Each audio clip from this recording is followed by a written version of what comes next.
Bonjour. Aujourd'hui, nous allons parler de l'état d'esprit le plus opportun qu'il faut avoir quand on rencontre quelqu'un avec une différence de niveau. Quelqu'un de plus gradé, quelqu'un de moins gradé.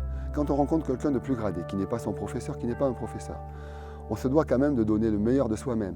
Mais ce qu'il faut comprendre aussi, c'est que la personne étant plus gradée, plus expérimentée, il se peut très bien que ça ne suffise pas de donner le meilleur de soi-même. Voilà.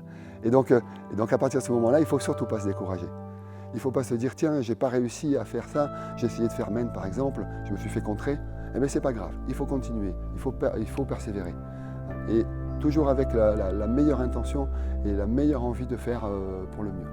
Face à un moins gradé, c'est un petit peu plus compliqué parce qu'on se doit de quand même, à partir du moment où il est en capacité bien sûr à faire Jigeiko.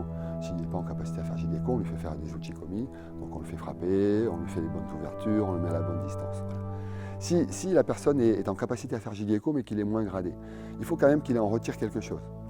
Et il peut en retirer quelque chose à partir du moment où on abaisse légèrement son niveau pour se rapprocher du sien, tout en gardant une petite différence positive, je dirais. Et donc à partir de ce moment-là, il va sentir abordable. Hein, et donc on en parlait tout à l'heure quand on fait avec un plus gradé. Si le plus gradé baisse un petit peu son niveau, on va avoir l'impression qu'on va pouvoir y arriver. Et cette impression-là va nous motiver, nous donner du courage. Et donc c'est valable dans un sens comme dans l'autre. Donc on rencontre un moins gradé et on rencontre un plus gradé, c'est la même chose à l'inverse. Simplement, il faut que le plus gradé baisse un petit peu son niveau, vienne à sa rencontre quelque part, mais en gardant une petite marge supérieure pour le tirer vers le haut. Ça c'est vraiment très important, c'est ce qu'on appelle le Ikitate Geko. Voilà. Pour cette partie-là, donc c'est fini pour aujourd'hui, mais on se retrouve très bientôt.